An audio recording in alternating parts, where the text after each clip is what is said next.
Hello and welcome everyone out in YouTube land. We're back with a boss fight. I have to say this is probably my first boss that had the most difficult time on my first playthrough. I admit I still have yet to beat my first playthrough, and as you can see, take one didn't go very well. So let's try and do this all in take two, and how the monster responds to your evasive maneuvers and your attacks is predominantly what I wanted to see in this fight. Basically, there's a couple things about this boss that I really like, and a couple things I really don't like. Start off with the things that I don't like.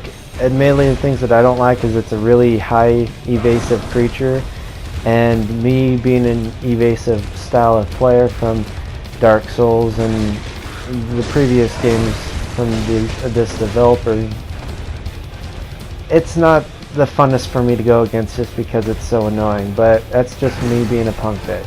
But outside of that, nothing else really that I don't like. Like I said, first boss, really hard for me to go up against. Took me forever to beat it the first playthrough, and I didn't really have a chance to notice some of the finer aspects of the creature or the beast, will have you. That's really cool.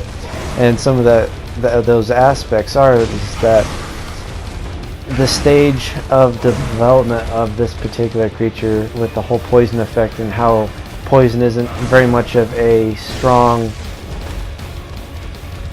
weapon in your arsenal as a hunter within the realm of BloodBorne, which is, some people might miss it, some people might not.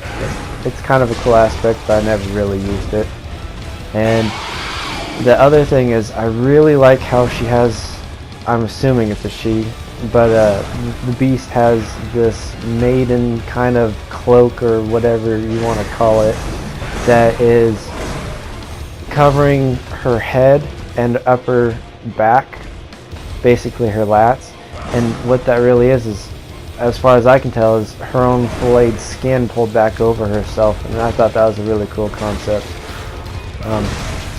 I want to apologize for making such a long video, but one of the points of the video that I really wanted to make is all of the different styles of attack for any new coming players, or really developing the knowledge that you can use to help you with your own gameplay and dodging, and then finding the opportune moment to strike and get the hell out of the way. As far as the development, the poison, there's a couple things that I didn't really even notice the first time I went up against this boss, but now that I was able to develop my skill somewhat through playing the first playthrough that I did with BloodBorne, I was able to hang a little bit more and not be as scared.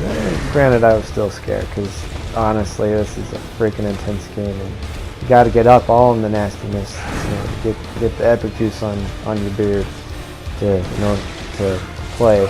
But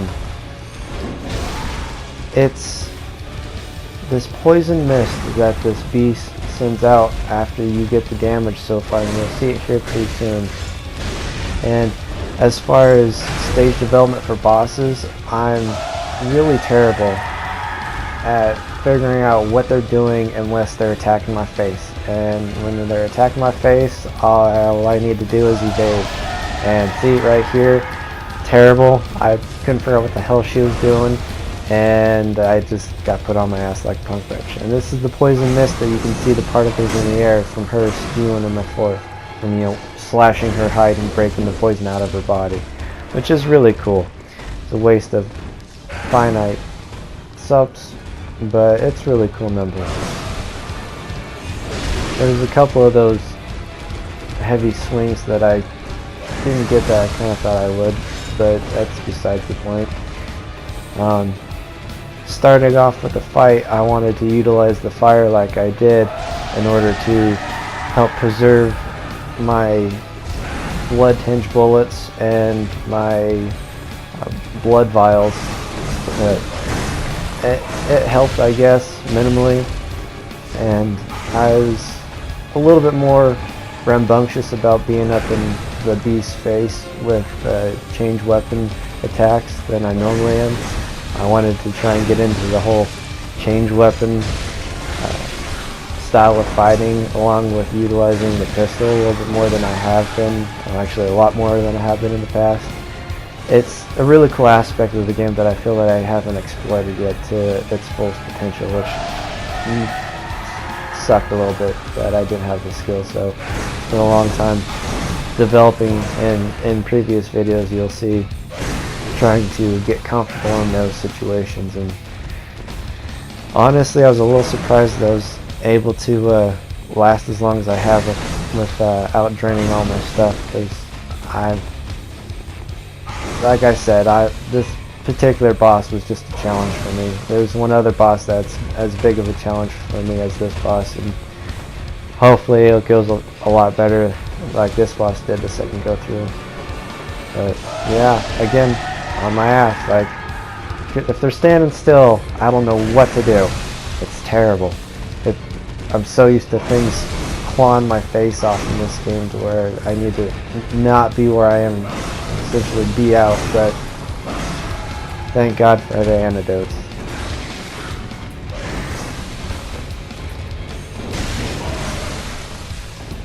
I was a little surprised that I did that heavy hit, that crit or whatever you want to call it, when she was still, the beast was still able to respawn, but it is what it is.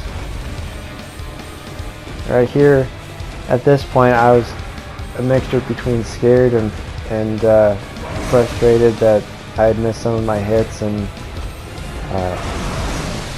that, honestly, like, it was there, but it was very minimal. I wanted to figure out what the creature could do as far as attacks go, and it ended up being a long video, but all in all, I think it was good to try and get the movements and the patterns down so other players can see it who are a little bit newer at the game. But yeah, that was it. BloodBorne. Remember, you're never alone when you're out on the hunt.